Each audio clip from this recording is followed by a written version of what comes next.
In less than 3 months, the United States of America will once again make its way to the polls.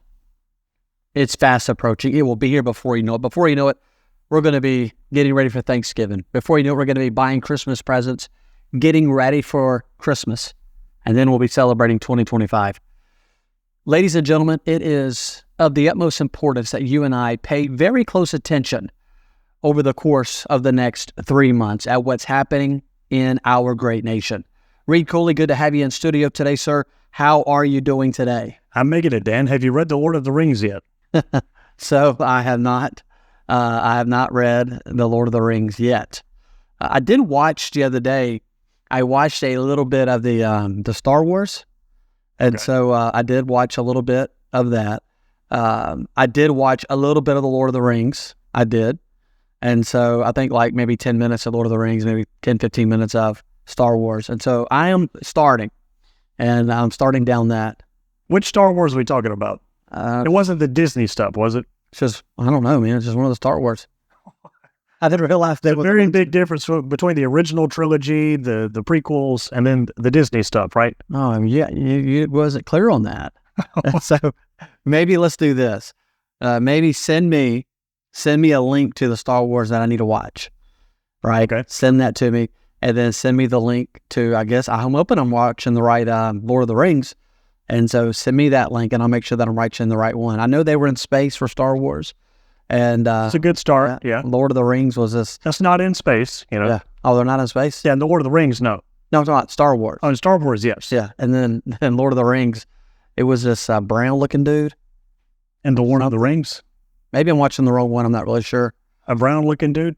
Yeah, maybe. So a couple of weeks ago, you were talking about Chewbacca. And that's Star Wars. That's Star Wars. Okay. You're talking about a brown-looking dude in The Lord of the Rings. Yeah, maybe I'm watching something I shouldn't be watching. Are you watching The Hobbit? Because that could be Radagast the Brown. As a wizard, and he's wearing a bunch of brown clothing? No. No.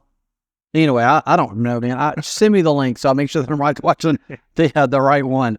And so, it's going to be interesting. It'll be interesting. Read less than 3 months.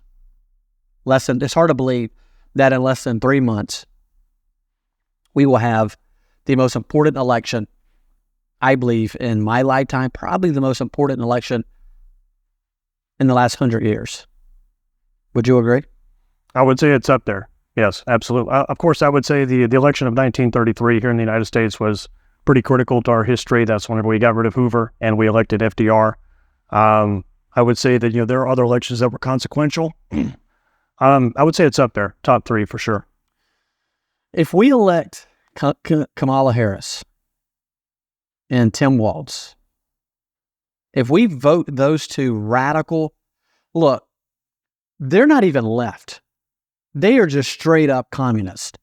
I mean, they're not even, listen, there's left in the Democrat Party that we get sit down and we get debate with, right? We get have communication with. These two are not even there. They are, I don't even consider them Democrats. I don't even consider them left in the Democrat Party. I would consider Nancy Pelosi left in the Democrat Party. I would consider, today if Bill Clinton was running for office, with the same values that he had back when he was president, it'd have been a moderate, maybe even a Republican, and the way that a lot of Republicans run today, but Kamala Harris she's a communist. I mean, some of the things that she's, and some of the things that she's talking about and some of the things that she's saying, it's just unbelievable. I was watching her the other day in her debate. No, not debate, but of course, I'm looking forward to the debate, but she was talking, one of her rallies. And just a few days earlier, Donald Trump had talked about how we shouldn't be having taxes on tips. You go to a restaurant, you eat I went to eat at, it's one of my favorite places on the coast, Captain Al's. I went there for lunch today with our public service commissioner. And I had the lunch ribeye with the stuffed baked potato and a crab meat salad. It was amazing, of course, with sweet tea. And when we got done eating, the bill was like $35 or something like that. And I left a $15 tip, in the, or $10 tip. I left in the thing. I leave about a 35% tip and left it in there for her. And Donald Trump was talking the other day at one of the rallies, and he said that we shouldn't be paying taxes on tips. Listen, I agree with that. I am for any time that we want to have a discussion about getting rid of any taxes, I'm for it 100%. Kamala Harris comes out at her next rally. I don't want to. I'm for not taxing tips. Well, Kamala Harris, you are the vice president of the United States of America. You don't have to wait until January. If you were just so happen to win and become the president, you don't have to wait until then. You could do something about that now. I mean, right? Isn't she the vice president right now? I mean, she could do something if she really, truly wanted to. Okay. I don't know that I agree with that line of reasoning necessarily, because the vice president doesn't hold any direct power. Sure, there might be an argument to be had that they're the tiebreaker in the U.S. Senate. They might have some degree of influence over the president, but they don't have any real power that they can exercise. With Joe Biden being brain dead, despite the fact that he is brain dead, he's still the president right now. But you're right, she is already in office in a sense, but she doesn't really she doesn't wield any real executive power there. But whenever it comes to the no taxes on tips thing, that's a platform point that I'm not even really impressed with. I mean, to me, we should be talking about abolishing all income taxes. The income tax is not something this country has always had. The income tax was one of Wilson's policies, passed in 1913. Did we have roads before 1913? Probably not. We did. I think we did. Yeah. I don't think we had any roads. Oh, we didn't have no roads, I don't right? think we had no roads. Any roads or anything like that? We didn't have any military. No military, no mail, right before 1913. No mail. But they tell us every time someone brings up, hey, why don't we abolish the income tax completely? The argument is made that, well, we need the income tax in order to pay for infrastructure, roads, bridges, military, mail, so on and so forth. But we had all of these things way before then. Right. So the no taxes on tips thing, that's a great start. But whenever I hear that, I'm like, come on, we can do a lot better than that. Let's abolish the income tax completely. So I don't think we ought to pay tax on tips. I don't think we ought to pay a state income tax. I don't think we ought to pay a federal income tax. I don't think I ought to be paying taxes on my property. I think property taxes shouldn't be happening. I don't think we ought to be paying taxes on furniture and businesses. There's a lot of taxes that we're paying. They want to try to call them. They want to have a different name, for them. But in long short, it's a tax. Whenever you go to get married, you have to go get a marriage certificate. That's a tax.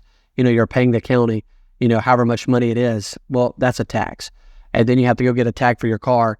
You're paying a tax, and we're paying so many taxes. You have to pay taxes to drive your car on the road that your taxes should have already paid to build, right? Correct.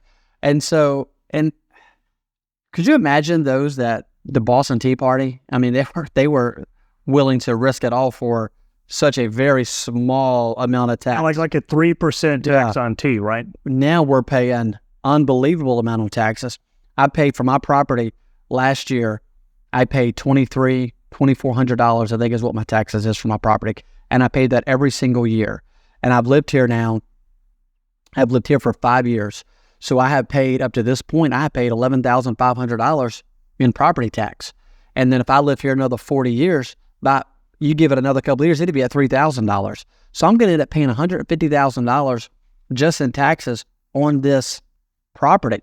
I built this house. I was a contractor. I built my house, and I bought all the sheetrock, and I bought the bricks, and I bought the flooring. I pay taxes on all of that. The cabinets, I pay taxes on it. The plumbing, I pay taxes. The light fixtures, I pay taxes on all that.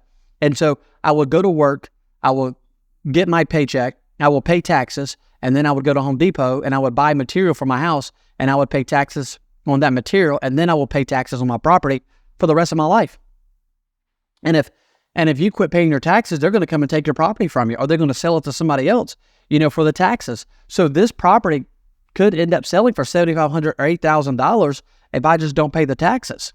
And so it is ludicrous at the amount of taxes that we're paying. And so even though I agree, I like hearing anybody talk about getting rid of any type of taxes.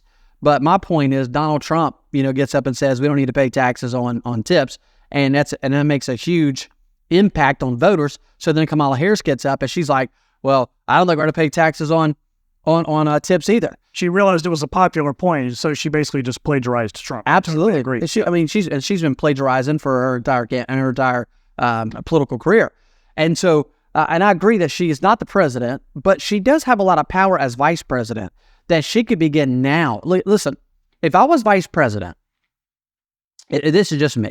If I'm vice president, and if my president is in the shape that Joe Biden is in, and he's pretty much out of the picture, I haven't seen much of him in the last 20, 25 days.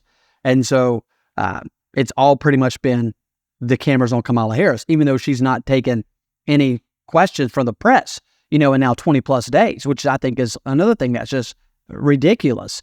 And so if I'm her, and if I'm vice president, and if I'm running for president, and I'm running on some things, and I'm talking about some things that I think is important to the American people, if I am her, I would begin to say some of the things like, listen, why don't the House go ahead and let's get a bill, where we're going to abolish the taxes on tips, and start working towards some of that stuff and start showing that, hey, I really am for this. In my opinion, it's just a talking point for her. Do I think that Kamala Harris is going to become president and then try to do away with the taxes on tips? Absolutely not. Do I think Donald Trump will? Absolutely, I think Donald Trump will. When Donald Trump became president, he ran on lots of things. Man, Donald Trump went to D.C. and he began to knock out the things that he ran on. He said, I'm going to build a wall. He started building the wall. He said he was going to move the embassy to Jerusalem. He moved the embassy to Jerusalem. And there's lots of other things that Donald Trump said that I'm going to do, and he began to do them. Ever since Joe Biden and Kamala Harris have been in office, things are going up. Groceries are going up. Reed, you travel a lot on a weekly basis, and do you see the prices at the gas pump going down or up? If I didn't have a little gas saver, I wouldn't have the money to do very much of anything, including God and country. So the prices are going up, and it does hurt. I mean, I drive a little car, on these long distance trips, it gets me a good 40 miles to the gallon. But if I were driving a pickup truck, I would have a different standard of living, that's for sure. Yeah, gas is incredible. Not just gas, but groceries. My family, we have 7 in my family, and we drink, a couple of gallons of milk a week. And milk is expensive, and it costs a lot of money to drink a glass of chocolate milk every night. And then Oreo cookies are expensive, and chicken's expensive, and everything's expensive. Things are out of the roof. The electric bills are costing more. Fuel's cost. All these things are costing more money.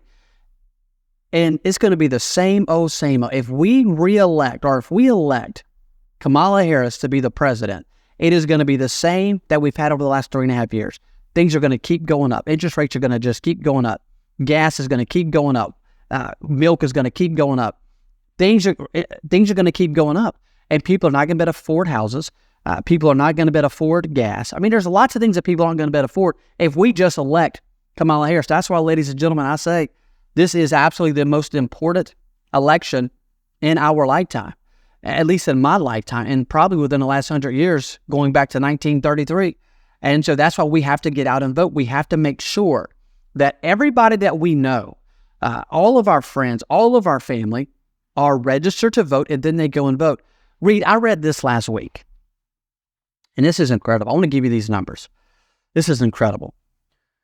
30% of the people that attend church regularly, 30% are not registered to vote. Wow. So here's what that means. That means if you have 100 people at your church on Sunday, 30 of them are not even registered to vote.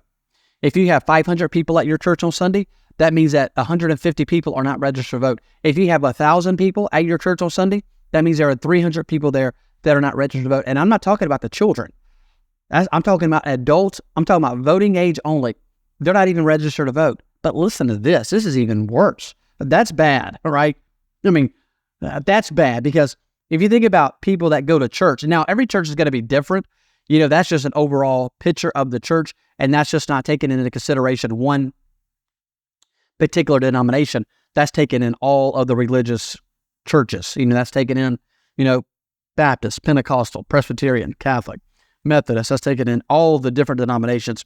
And it's saying overall, whenever you look at the big picture of things, 30% of the people that attend church on a regular basis are not registered to vote, and that's not a good thing. Because most people that attend church, some of these people are just crazy. I was watching a video the other day where this guy was at a Methodist church, and he came out as a drag queen. And he came out and he spoke at this church. Listen, if I'm a Methodist, there's no way in purgatory that I attend a Methodist church again, ever.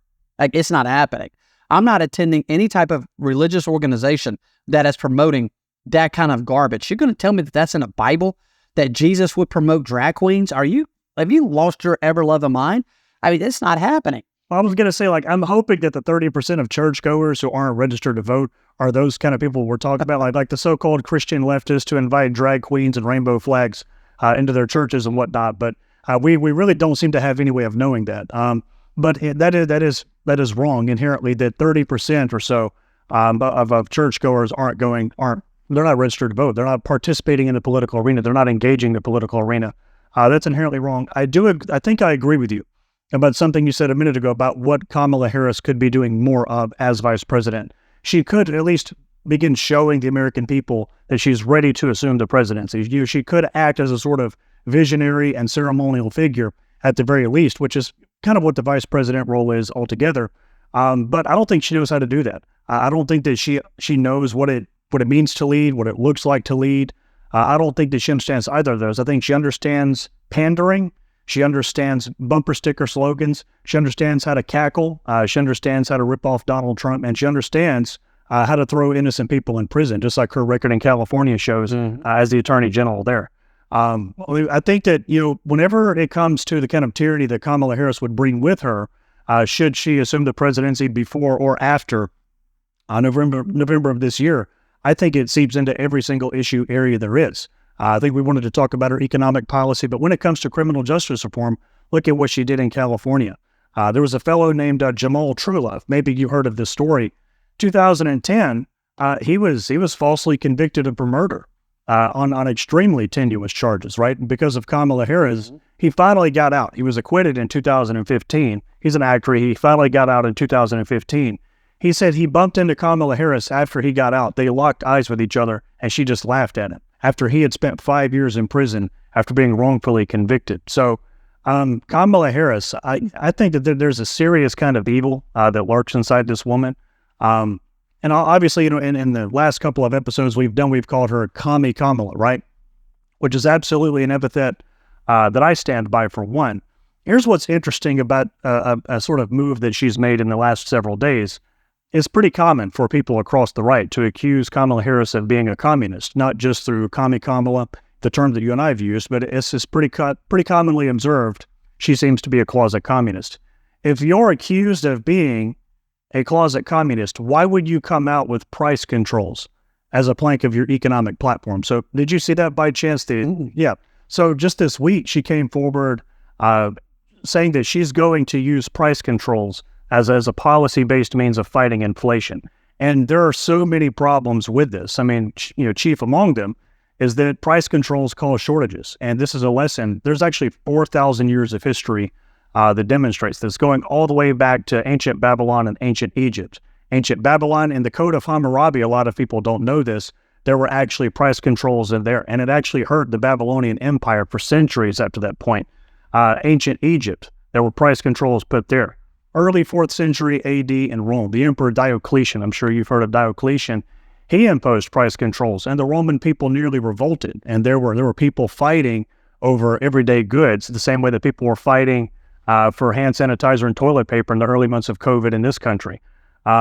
Here's something else a lot of people don't know. 1778, George Washington's army nearly starved and froze to death because of price controls that the colonial government of Pennsylvania had actually put in place. Thanks to the Continental Congress that year, those price controls were lifted. And there's a lesson going back to early American history where we know price controls are bad. But whenever you impose price controls from the state level, from the federal level, whatever it may be, the producers can no longer afford to produce whatever good that is. When the producers can no longer make a profit by producing a good or a service, there's a shortage in that good or service. It's a lesson, like I said, we have 4,000 years of history to demonstrate that. Kamala is openly campaigning on that because I think there's this failed idea from the left that inflation just means that the prices of goods are going higher, which they are, as you've pointed out. That's not what inflation means. Inflation means that there's been an increase in the money supply because the Federal Reserve and Congress, Washington, D.C., can't rein in their government spending. So what do? They print off more money. The value of the individual dollar is less. That's why the prices are going up at the pump and at the grocery store.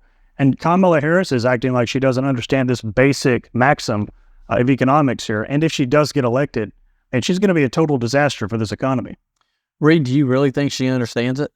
No, not even a little bit. I mean, No. whenever If I had given her that little tirade that I went on and she were sitting in your spot for whatever reason, I guarantee it would have gone right over her head. And she would have just laughed it off, right? Because the same way she laughs off anything she doesn't know how to respond to. So whenever you look at, and everything you just said was right on, 100%. Anytime government gets in the way, this is what's going to happen. When government begins to impose anything, whenever they begin to put restrictions on oil, restrictions on drilling, restrictions on pipelines, you're going to see the market's going to begin to fluctuate. Whenever you see, they get up and start putting restrictions on whatever it is. I mean, you just name it. Anytime government gets in the way and starts issuing more taxes, more tariffs, we're gonna do more, of import, taxation, and we're gonna raise it. Anytime that you see government implementing some of these things, more red tape, prices are gonna go up. It's gonna happen, and it's gonna happen naturally. Just like whenever the government begins to cut some of the red tape and get rid of some of the stuff and starts backing off of some of the restrictions, you'll notice prices start coming down. And so just like whenever taxes, we pay right now in Mississippi, whenever you go to the gas pump and you go to pump gas, 18 cents of that right off the top is tax, is a gas tax, 18 cents. So if gas is $3, 18 cents of that is a gas tax. And so could you imagine if the taxes were 10 cents? So now you're only paying 8-cent gas tax. And so a lot of people don't understand that whenever government begins to impose taxes, more red tape, prices will go up. And so when they begin to print more money, same thing, and that's what's happening with inflation, And so Kamala Harris doesn't understand any of that. And I don't have a degree in economics, but I have common sense. You're probably better off because you don't have a degree in economics, because a lot of people with degrees in economics, particularly PhDs, seem to believe in this failed Keynesian, neo-Marxist even model of economics. So you're probably smarter at economics because you don't have a degree in it. So here's a very simple way to look at it. If I make $1,000 a week, okay, say I make $1,000, and then the government's going to take out $100 for federal tax. So they're going to take out $100, and then you got to pay a state tax that's going to be $30, and then you're going to pay your Social Security is going to be $150. I'm just using these numbers, $100, and so that is $280. So now you brought home $720. So you have $1,000, then you brought home $720. Now you have to pay for insurance out of that, and so now you're going to be getting out about $600 is what you're going to bring home, every single week. And so you started at $1,000, and then you're bringing home $650. Well, if I get to keep more, so that $650, let me say this first before I go to my other statement. That $650 is going to be spent, right? I mean, I'm going to spend it, because I've done paid my federal tax, I've done paid my state income tax, I paid my Social Security, I put money into my retirement, I've had to pay for my insurance, and so that $1,000 gets ate up. So before I even pay for my light bill, before I even put gas in my car, before I give money to the church or to a charity, before I buy groceries, before I do anything, I've already spent $350. Before I do anything else, I've already spent $350. And so whenever government says, okay, instead of charging you 10% on a federal tax, we're only going to charge you, 5%. We're going to cut that in half. And then instead of having to put 15% in the Social Security, and which I understand that the individual puts in so much and then the employer, puts in so much, they say we're going to back that down to 10%. So you're only paying 5% instead of 7.5%. And so all these things happen and take place. And so now I'm getting to keep $750. That gives me an extra $100 every single week. That's $400 a month. That's $4,800 a year. And then we just add this. So a lot of that large portion of that $350 that's getting taken out every week is going to insurance. So let government get out of the insurance way. Let the insurance, be let the government get out of the insurance business, and let the government allow basic companies run their insurance, and let there be good and fair, rivalries between these insurance companies. You're going to see insurance come down. And so what's going to happen is you're going to get to keep more of your money. And so instead of you make $1,000, you're only bringing home $650. Now you're going to bring home $800 or even $820. And so I was working this particular place, and my salary was $86,500 for the year. That was my salary, $86,500. Reed, you know how much money I brought home every month? This is unbelievable. It's even hard to imagine this. My salary was $86,500. I was bringing home less than $5,000 a month. That was $60,000 that I was bringing home. Wow. I was paying $26,500 in taxes and insurance and retirement. $26,000 a year. $26,000 a year is what, if you worked at McDonald's making $12 an hour, or just say $10 an hour for 40 hours a week, that's $400 a week. That is $20,800 a year. I was paying more money in taxes and retirement and insurance than a person working 40 hours a week making $10 an hour at McDonald's makes in an entire year. I was paying that much money in just taxes. That's unbelievable how much money we're paying in taxes. And then of that $50,000 that I was getting, or $60,000 that I was getting to keep, well, $2,700 of that, or $2,400 of that goes to pay land or property tax. So now we're down to $57,700 a year. So now I'm having to pay gas. I spend at least $100 a week in gas. That's $5,000 a year in gas. So you do the math. If it's $3 a gallon, for gas, that's 33 gallons a week that I'm spending, right? 33 gallons. Multiply that by 18 cents. So I'm paying another $5 or $6, $7 just in a gas tax. And so at the end of the day, you make it $86,500. You're paying $26,000 in taxes, insurance, and retirement. You're bringing home $60,000. So that $60,000, you're paying property tax. When you go buy groceries, you're paying taxes. When you buy school clothes, you're paying taxes. Whenever you go buy gas, you're paying taxes. You're paying property taxes. You're paying all these other taxes, and we're just asleep at the wheel, and we're about to elect, if we're not careful, Kamala Harris, who wants us to pay more taxes. And so whenever you look at it, at the end of the day, we need another Boston Tea Party. Somebody needs to be throwing some tea in the ocean. Somebody needs to be throwing some tea in the Boston Bay. Somebody needs to be throwing some tea, and I guess that's what we're doing right here. And I'm drinking some tea, and but at the end of the day, somebody needs to be throwing some tea off the boat. It's a sweet tea party. That's right. I got it. That's there right. We go. And so we're paying way too much money in taxes. Way too much money. And let me just say this while we're on this subject, because this ticks me off, especially when I do a YouTube video and I put a post on Facebook and I'm hammering taxes or I'm hammering the government. Somebody says to me, well, you shouldn't be talking because you're a preacher, because you don't pay taxes. Hogwash. Hogwash. The salary that I get from the church is taxed. I pay taxes. Every preacher in America, whether you're a pastor of a church, whether you're a priest, it doesn't matter what church, it doesn't matter what denomination, if you get a salary from the church, you pay taxes. And so there's a misconception that people think, well, the minister doesn't pay taxes. Yes, we do pay taxes. I've been a minister for 20 years, and somebody commented on one of my YouTube videos. They said, my dad's been a pastor for 42 years, and he hasn't paid taxes. Well, sir, hate to tell you this, but your dad's been stealing, because your dad is supposed to pay taxes just like everybody else. I've been a minister for 20 years, and I've been paying taxes for 20 years. And so I've been paying Social Security, for 20 years. And so that's just a misconception that people think. Now, the church does not pay taxes on the offerings that come in. Those offerings that come into the church doesn't pay taxes on that. The church doesn't pay property tax. But I don't think anybody should be paying property tax, not just the church. I think, boy, this is going to tick off some of my friends and my conservative religious friends. I don't think a casino should pay property tax. I don't think a barroom should pay property tax. I don't think Kmart should pay property tax. I don't think Walmart should pay property tax. I don't think a church ought to pay property tax. I don't think you owning your home should pay a property tax. Does that sound a little too extreme? No. No, that was beautifully put, Dan. Wow. At the end of the day, we are paying way too much in taxes. Way too much to a government that is not sufficient. They are insufficient. And we ain't got time to get into that today, but Lord have mercy. And we are giving way too much money to Washington, D.C. Way too much of our money. And we should be allowed to keep it. Let me ask you a question, Reed.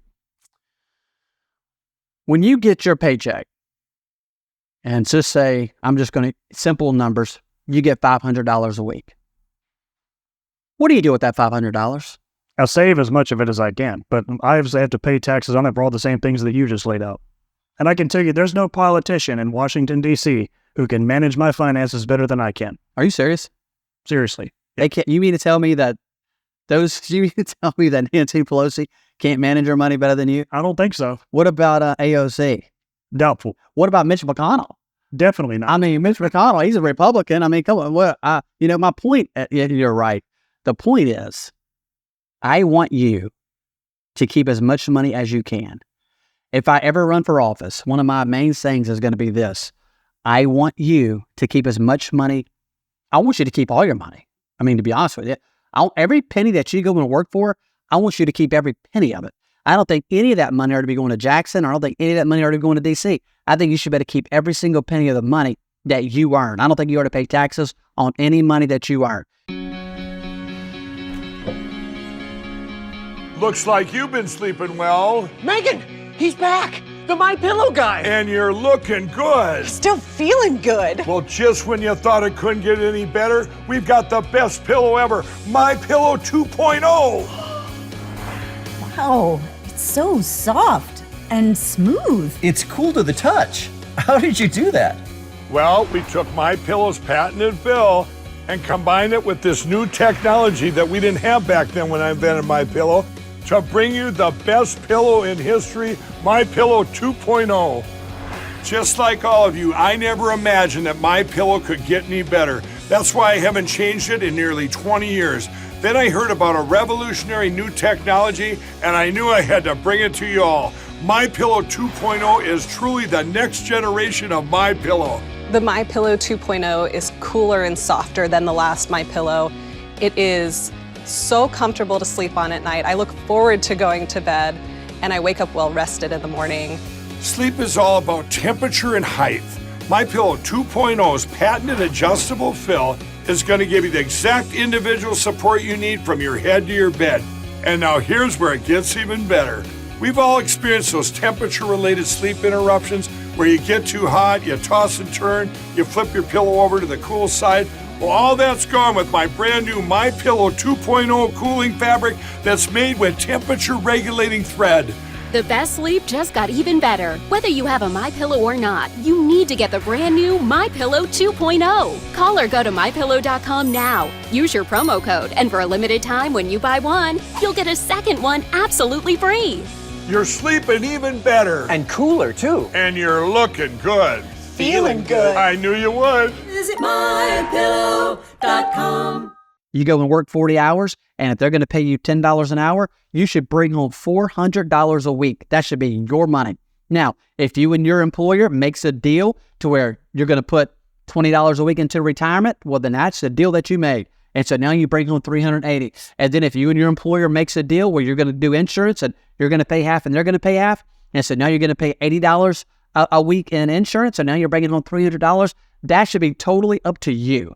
The government should not have their hand in your hard-earned money. They shouldn't have it. And so you're out there working, you're out there pouring sweat. I mean, you're out there working 9 to 5 or 9 to 7, getting up early in the morning, driving through traffic to get to your job. Some people drive an hour to get to work. They work late, get home late. You're sacrificing so much, being away from your family 60 hours a week, 70 hours a week, 40 hours a week, and then you're going to get your paycheck and you're going to look on there, and the biggest the biggest person that gets the most money out of our money is the government. And all they've done is provided a bunch of insufficient, whatever you want to call it. And so, but I think you ought to keep as much money as you can. And so one day when I run for office, Reed, if I do run for office one day, that's going to be my main thing that I run on. You should get to keep all your money, all your hard-earned money. You should better keep it. How would you like that? Would you vote for somebody like that, Reed? In a heartbeat, yeah. Yeah, I think that we need a lot more Republicans like that, and Democrats too, but that's not going to happen. But man, it's amazing. That should be the mainstream position. That should be the default position. Absolutely. And you know, and Mississippi just passed a state income tax bill to where they've eliminated some of the state income tax. And I know that we have a lot of Republicans in Jackson that they want to get rid of the state income tax overall. And I appreciate, the fact that some of our Republicans, and a lot of them passed it, the state income tax reduction, get rid of some of the state income tax, and there's many that want to get rid of it altogether. And I appreciate that, and I think we need to keep pushing toward that. But not just the state income tax, but I want to get rid of the federal income tax. I don't want to pay income taxes on any of my money that I make. None of it. And so at the end of the day, but Kamala Harris is just going to be more of the same. More inflation. She's talking about how she's going to get rid of inflation. You're imposing some of the same policies that the president, Joe Biden, has. And so at the end of the day, that's why we have to beat her. And we cannot let her win. Her and Tim Walz. And then could you imagine Tim Walz president? I mean, I don't even want to imagine him as a vice president. He was bad enough as governor of Minnesota. No, I can't imagine. Night. I mean, I can only imagine, what it would be like, with that guy at the helm. I mean, it scares me for my children, and for my grandchildren one day, at the future of this country, if we elect somebody like that. You talked about criminal justice reform a while ago. I want to mention this, and this is probably going to be the most controversial thing that I say. I've already said probably a lot of controversial things today, but this is going to be really controversial because some of you ain't going to like it. And but anyway, I'm going to say it anyway. And so because I think it ought to be said. And some of you will like it, some of you won't like it. My libertarian friends will probably love it, and my non-libertarian friends probably won't like it. Law enforcement probably will not like what I'm about to say, but it is what it is. Some of you might, some of you might not. But Reed, whenever it comes to some of this criminal justice reform, I think we have a lot of people in jail that don't need to be in jail. Absolutely. I think there are people in jail for possession of marijuana that shouldn't be in jail. I think there are people in jail, for possession without intent of selling that are in jail that shouldn't be there. If we're going to put people in jail for smoking marijuana, then we should put people in jail for drinking beer. If we're going to put people in jail for smoking marijuana, then we should put people in jail for drinking liquor. I don't know, but I've never been drunk before. I've never taken one sip of alcohol my entire life. I've never taken one sip of wine. Don't know what it tastes like. Never smoked a cigarette. Never smoked a cigar. Never done drugs. Any of those type of things. Knock on wood. I'm not saying that I'm better than anybody else who has. I'm just saying that's the position that I have taken as a young person when I was 12 years old. I was at a camp in Roberts, Louisiana, and a gentleman got up and he preached a whole message about smoking, drugs, and he preached a message about alcohol and about you should be a virgin before you should be a virgin until you get married. And so I went to the altar that night. I didn't know what alcohol was, but I made a commitment to God that I would never drink alcohol. I didn't know what it was to be a virgin, but the preacher said that I needed to be a virgin when I got married, and so I made a commitment to God that night that I'm going to be a virgin. I didn't know what it was, but I said, if preacher said I need to be a virgin when I get married, I said I'm going to do so. I made a commitment to be a virgin till I got married. And then drugs, same thing. I made a commitment never to drink, never to smoke, any of those type of things. But at the end of the day, and up to this day, thankfully to the Lord, I've never smoked, drank, and all those type of things. But my point is this. Here's my point. I don't think I'm better than anybody else who drinks or smokes or anything like that. But I've done a lot of counseling in my 25 years of being involved in church and college and ministry. A lot of counseling. I've done a lot of funerals. Reed, I have never done a funeral to where the mom or the wife stood up and said, I want to thank God for Budweiser. Budweiser changed my husband's life. Budweiser helped my family. I never one time heard anybody get up and thank God for Budweiser. You know what I did here? I've seen children go without shoes because their dad was a drunk. I've seen lights get cut off of children's homes because their dad was a drunk. He was at the casino all night long and gambled all his money away. Or he was out at the bar room getting drunk and chasing loud women, at the bar room. I've seen women come to the office with black eyes, busted lips, broke nose because a husband come home drunk and he beat his wife and then he'd be in jail and she'd go bail him out of jail. I have seen many of that. I've seen little kids, come, to church with hungry. We run our bus at our church, and just last week we had some kids get on the bus, and my son texted me, 16 years old. He texted me, said, Dad, the kids are getting on the bus and they're hungry.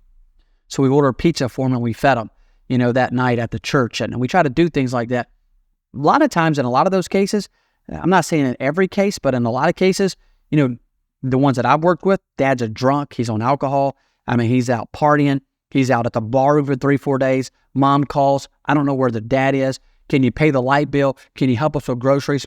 Dad's then wasted all of his money on alcohol and at the casino. I've seen that many times. If we're gonna put people in jail for marijuana, then we ought to start putting people in jail for drinking alcohol. To be clear, we're not advocating that people be arrested for smoking marijuana or drinking beer. I don't think that's what we're talking about here. But, this is actually an old Christian idea, too. I'm sure you know who Thomas Aquinas is. He's one of the great philosophers of the Christian intellectual tradition.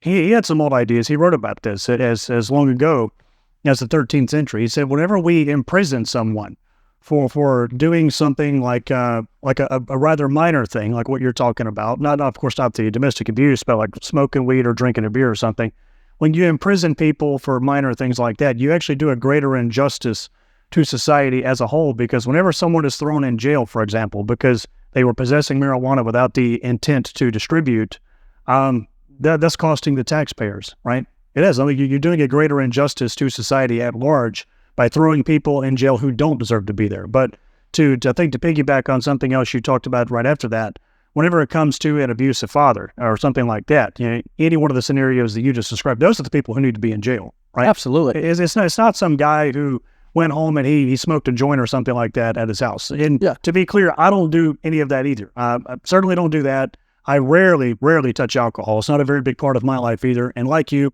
I'm not saying that I'm better than anyone because of that, but people don't deserve to be thrown in a cage, just for doing stuff in the privacy of their own home that hurts no one else. Now, if you got a guy that's driving drunk, he's here to go to prison. Right.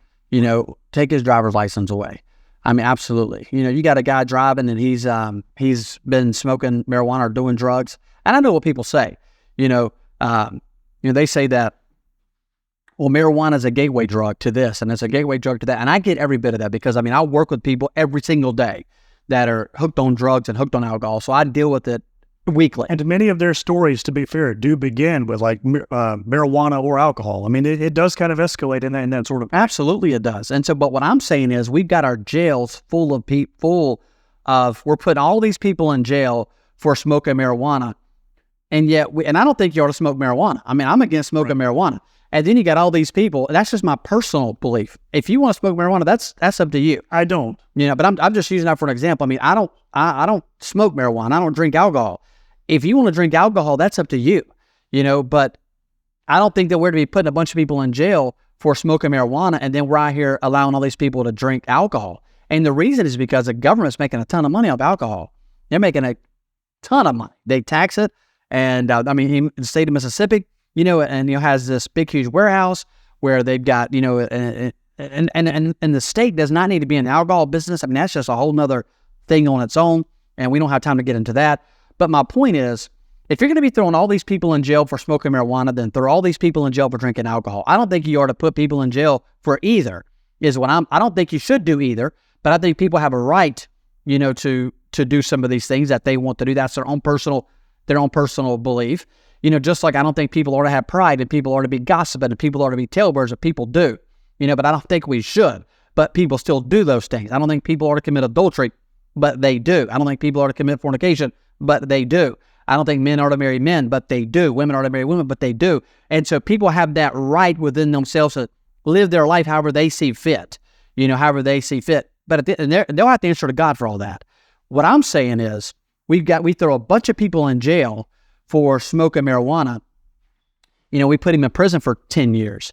And then we got this dude that was drinking and driving, and he goes to prison for one night, and he's out, the next morning. Or he comes home and beats his wife, and so they arrest him, and he gets out the next morning.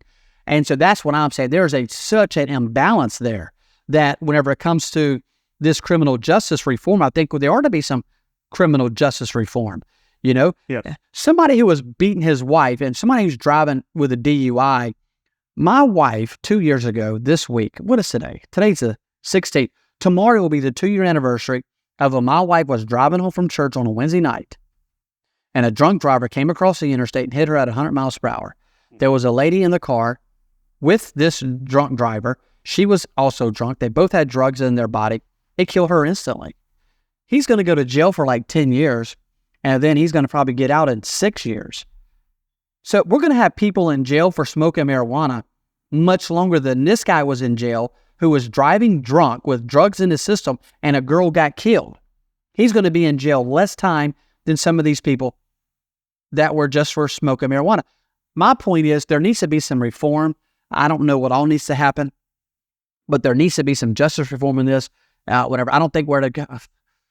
When I say some of these things, some people, they want to take clips and use some of these things against me. I don't think we ought to be going tonight, to the store and arresting everybody that buys alcohol. That's not what I'm saying.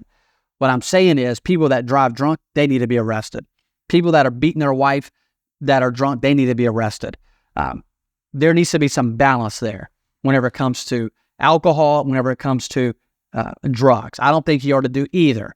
I'm not advocating for either. I think both are bad. I think we need to stay away from both. What I'm saying is we shouldn't be put people in jail for one and not the other. I don't think we're to put people in jail for either, is what I'm saying. But at the end of the day, I think there are to be consequences, major consequences, to whenever you're driving drunk or driving with drugs or any of those type of things. And when it comes to drug dealers, and then people will say, well, why would you put a drug dealer in jail if you're not going to put people in jail for selling alcohol? What's the difference? What's that line there? And so what I'm saying is at the end of the day, there needs to be some kind of justice reform. There needs to be some people that sit down and really fix this justice reform in our state. There's a lot. We take dads out of the family over stuff that we shouldn't take dads out of the family for, and so there just needs to be a big picture look, at a lot of this whenever it comes to criminal justice reform. But I'm getting back to Kamala Harris, is that she wants to talk about criminal justice reform. Well, she did some things in California that's unbelievable. And you just talked about one of many where she laughs at a guy who sat in jail who was not guilty. Not guilty. He was in prison for 5 years. He wasn't guilty. And actually, whenever he was in prison, he refused to give his bottom bunk to a gang leader. He was stabbed. Well, he got to sue the state of California for that. And I think it cost the city about $13 million. But when we look at her record on a larger scale in California on criminal justice reform, this is a woman who wouldn't hesitate to throw a young black man in jail for smoking marijuana. And then fast forward years later, this was just a few years ago, she was on a podcast. She was asked if she had ever smoked weed, and she just laughed about it and said, yeah, she had. I mean, the hypocrisy there is just insane. How can any person, just throw people in jail left and right for smoking marijuana, right? And then do it casually on the side? I don't understand why she hasn't come under more attack for that, particularly from the Trump campaign right now. Yeah. And once again, I'm not advocating for marijuana. I'm not advocating for drinking. What I'm saying is there needs to be some look at it. I think there needs to be a better balance. Sometimes we strain at a gnat. We use an atomic bomb to kill a gnat, and we shouldn't. We should be smarter. We should be wiser in this area, whenever it comes to these type of things. I think the best way to deal with it is don't touch either, but people are going to. And so you're not going to stop it.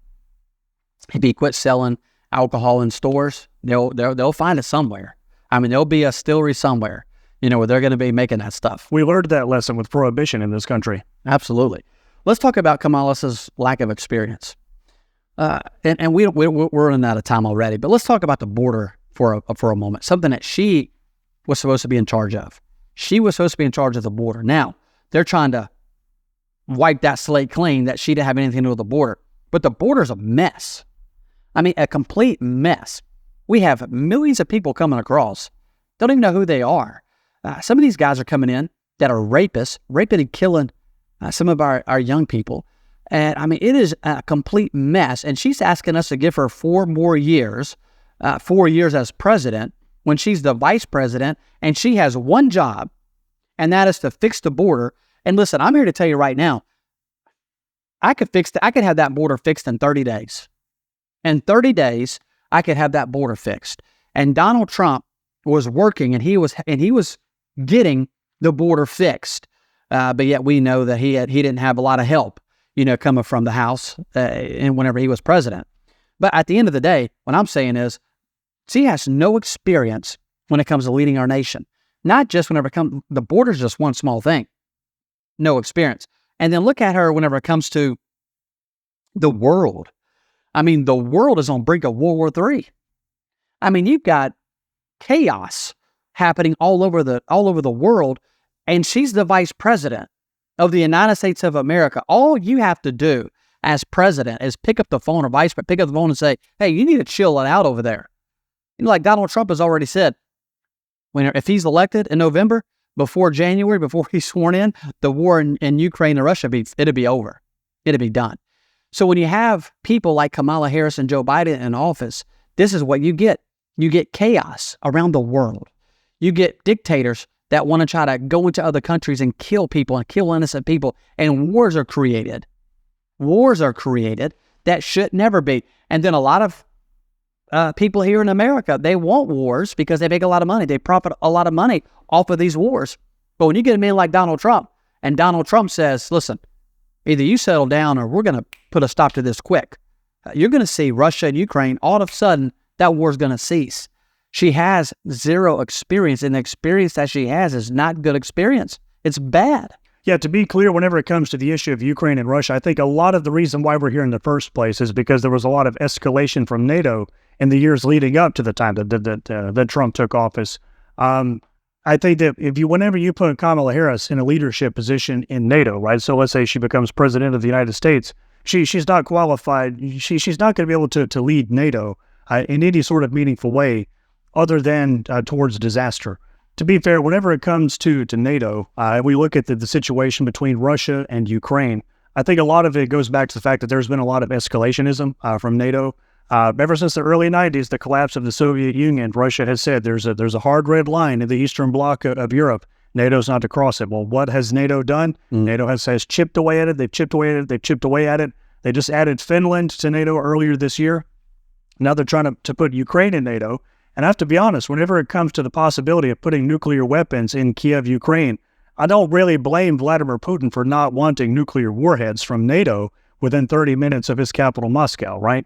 But you put Kamala Harris, somebody like her, in the midst of all this. She's not qualified to navigate a situation like this. She's not qualified to negotiate with Putin or to talk to Putin or Vladimir Zelensky in any sort of meaningful way. It'll just lead to more and more disaster. So I'm not of the opinion that America should be the policeman of the world. But whenever you bring in somebody like Kamala Harris, she's going to continue Joe Biden's policies, which is to expand the American empire, to get us bogged down into more and more conflicts. I mean, she's bad on every single issue, just like we've talked about. You know, Reed, you're right. And I want to mention one more thing about Kamala Harris. We've been hammering her for the last 55 minutes, but one more thing. And Reed, I cannot believe that it has been over 20 days that Kamala Harris still has not had a press conference. She hasn't answered one question. She hasn't stood before the people. Now, Donald Trump has. J.D. Vance has. I saw a video the other day where J.D. Vance, where it was at some airport somewhere, and Air Force Two was there. Kamala Harris had come off, or she was about to come off the plane, and J.D. Vance walked over. You know, you could see her plane in the background. He walked over and he asked the news people, he said, when are y'all going to have a press conference of Kamala Harris? You know, y'all ask me questions all the time. You ask Donald Trump questions all the time. But why aren't you asking her? Kamala Harris will not. She refuses to have a press conference. If Donald Trump goes 5 days without doing a press conference, maybe because he's, campaigning, the media starts asking questions. Why is he hiding? Why is he not taking press conferences, right? But we both know that Kamala Harris is going to hide from press conferences. She's going to hide behind the teleprompter throughout the rest of this campaign season, just like Joe Biden hid in his basement 4 years ago. Yep. We have less than 3 months. Less than 3 months. And I said exactly what Kamala Harris is going to do. Joe Biden, when he was running for office, he was in his basement. He would come out somewhere. They would have some cars parked out there, and he would, do a speech to cars, and maybe very few people there, and as you're exactly right, he just hid, the entire campaign. And now you have Kamala Harris doing the exact same thing. And the media will let her get away with it. Absolutely. But the American people will. That's what gets me. The American people will let her get away with it. Not just the media, but the American people. We are to all be asking, why aren't you willing to do a press conference? What is it that you are trying to hide that you're not willing to do a press conference? It's unbelievable that we are allowing that to happen and take place. We're to be asking why. What are you trying to hide? She doesn't. She cannot run on her record. She cannot run her record. And the policies that she's trying to run on that are popular are policies that Donald Trump is putting out there. The only time she can get a crowd, she has to have a rap concert, and she has to have a bunch of women up there twerking, in order to get a crowd. And then whenever you watch that rally, as soon as they're done, twerking, you see people start flooding the exits. They don't want to hear what Kamala Harris has to say. Yesterday, she was somewhere doing a rally, and it was 109 people there, that was there whenever she was, doing, and I was counting I was counting everybody, even her entourage. I was counting every 100. Like her staff, right? Yeah, that was in North Carolina. Maybe it was yesterday or even today, and so if Tim Walz has 109 people at his rally, that's fine. I can understand that, right? I'm not even going to blink an eye at that. But whenever you're the vice president, running for president, and you're the head of Democrat ticket, and you're in North Carolina, and you can only have 109 people show up, that to me are question marks. Listen, if Donald Trump had 109 people showing up at his rallies, there'd be some question marks. J.D. Vance, I could care less how many people show up at his rally. But Donald Trump, if he was only having 100 people show up, I would be nervous. But he has thousands of people show up. And on top of the thousands of people who actually get into the Coliseums from those Trump rallies, there are thousands of people outside them who can't even get in. And it's not a rap concert. It's not. They're coming to see the Donald, man. Absolutely. Yeah, absolutely, 100%. Reed, we're almost out of time. And I just want to mention just this quickly. On just reminding people what God and country is all about. It is about getting Christians to engage in the political arena. Far too long, Christians have disengaged from the arena when it comes to praying for our elected officials, whenever it comes to writing letters, whenever it comes to pushing for policy, whenever it comes to running for office, whenever it comes to voting, whenever it comes to being registered to vote. We have neglected the political arena for far too long. And I want to encourage every single Christian, every single person that is watching this, God and Country episode 20, I want to encourage you to make sure that not only you are registered to vote, but make sure that your family, friends, people you go to church with are registered to vote. Get them registered and then get them to the polls in November. We have less than 90 days, less than 3 months before this election. And if we're still at 30% of Christians not being registered to vote by that time, Kamala Harris will be president of the United States of America if we don't get registered to vote. And then it's game over. It's game over. You think it's bad today. You think you're paying a lot of money for gas right now. You just like Kamala Harris. Every single one of those invaders you were talking about several minutes ago, the murderers and the rapists coming from countries like Venezuela, other parts of Latin America, Sub-Saharan Africa, the Middle East, East Asia, she's going to give amnesty to these people. Right. She's going to wave a legislative pen, and she's going to give amnesty to these people. And then there's no way, we and all of our relatives and our friends from church will ever be able to outnumber such a voting force. So it is absolutely critical this time. That's right. And the other thing I want to mention quickly and briefly is mentor the next generation. Have conversations with your children. All of our children are in school, whether it's public school, private school, Christian school, homeschool, they're all in school. My daughter came home yesterday and she was telling me how she was at school and how she was witnessing to this other young lady. She's only in 8th grade, but she was witnessing to this other girl at lunch. She was asking questions and my daughter was witnessing to her. And she didn't accept Christ yet, but I believe that she will.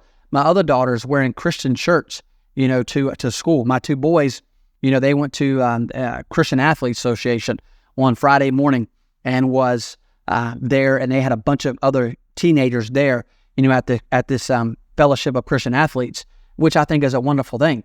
But you need to be having conversations with your children. I'm going to go pick my boys up from football practice, and I'm going to have conversations with them, asking them what did they learn at school, what are they hearing, what's going on, what are your teachers teaching? Because teachers don't need to be in the classroom trying to promote ideology or trying to promote some kind of political stance. They need to be teaching. And so far, that's how it's been with my children, at school. They've been being taught, which I think is important. But you need to be having these conversations with your children, no matter, even going home from church on Sunday. Have conversations with your children. Talk to them about what's going on in the country. Talk to them about the reason why gas is so expensive. The reason why milk is so expensive is because of inflation. And why is there inflation? It is because of the policies of Joe Biden that Kamala Harris will carry into the next 4 or even 8 years if she is elected. It'll be the same policies, the same old, same old. if we elect Kamala Harris. Absolutely. Very well put, Dan. Reed, thanks for joining.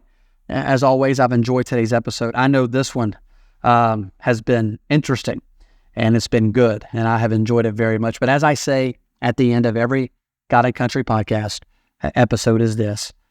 The only way we're going to get our message out is if you help us. You share, whether it's on YouTube, share the link. Whether it's on Facebook, share it. Whether it's on X, retweet it. Wherever it's at, share it. It helps us out. And also, if you'd like to be involved as far as sponsoring and supporting God and Country, please reach out to Reed Cooley. Wherever you're watching this at, send a message, connect with Reed, and he will connect you and show you how you can help fund God and Country and future episodes whenever it comes to getting out the conservative message. Thank you for watching. Thanks for tuning in, and thanks for sharing. And as I always say, God bless you, and God bless the great United States of America. Hey guys, it's Reed here. I don't say this about a lot of people, but I have to say Mike Lindell is a real patriot, and we could not be more thankful to him and MyPillow for sponsoring today's episode of God and Country. Remember, go to MyPillow.com and save huge on a great night of sleep by entering the promo code Midnight Ride. Thanks.